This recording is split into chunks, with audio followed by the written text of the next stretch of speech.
প্রিয় দর্শক আসসালামু আলাইকুম। আসলে এরকম একটি জরাজীর্ণ ঘর, বোধহয় এখানে পানি ঢুকে এবং উপর থেকেও পানি পড়ে আমরা দেখতে পাচ্ছি জরাজীর্ণ অবস্থায় বসবাস করছে এই ফ্যামিলিটা।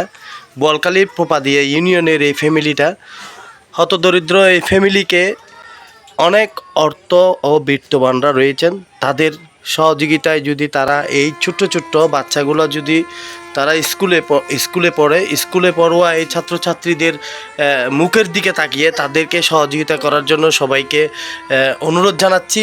যেহেতু এটি একটি মানবিক কাজ, এমন এই দিনে বৃষ্টি বাদল এবং অসহায় এই মানুষের পাশে অনেক বিত্তবানরা দাঁড়ায়। আপনাদের সহযোগিতা কামনা করছি।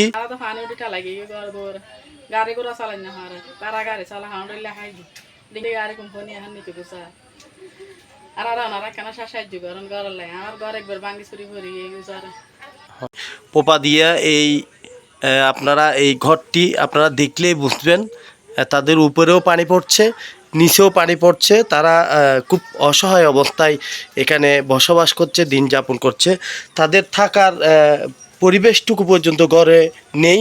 আমি সবাইকে অনুরোধ জানাবো, এই ভিডিওটি কোনো বিত্তবান বা মানবিক মানুষের হাতে যদি যায়, তারা অবশ্যই পোপাদিয়া এই বাড়ির এই বাসিন্দাদের খোঁজখবর নেওয়ার জন্য আমি বিনীত অনুরোধ জানাবো। আপনাদের ঠিকানাটা একটু বলেন তো। বাড়ির নাম বলেন। কাদের ঘর এটা?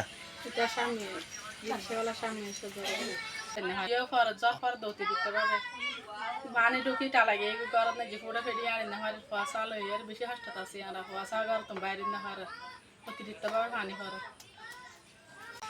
এটা রিক্সাওয়ালা সাম্মিয়া সওদাগরের বাড়ি। তিনি আসলে মূলত নাম সওদাগর হলেও তিনি অত্যন্ত হতদরিদ্র এবং ওনার নাতি এবং বউ বাচ্চাদের নিয়ে অনেক কষ্টে দিন যাপন করছে। আপনারা অবশ্যই এই ভিডিওটি দেখে পোপাদিয়া সাহেব সওদাগরের ঘরটি আপনারা দেখতে পাচ্ছেন জরাজীর্ণ অবস্থায়।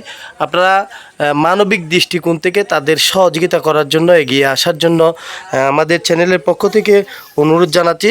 সবাইকে ধন্যবাদ এবং ভিডিওটি বেশি বেশি করে শেয়ার করবেন, যাতে বিত্তবানদের চোখে পড়ে, তারা এই হতদরিদ্র ফ্যামিলির কাছে এসে তাদের সহযোগিতার হাত বাড়িয়ে দেয়।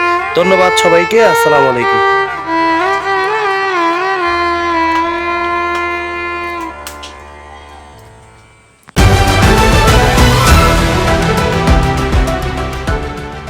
সত্যের সন্ধানে SB নিউজ 24 টিভি।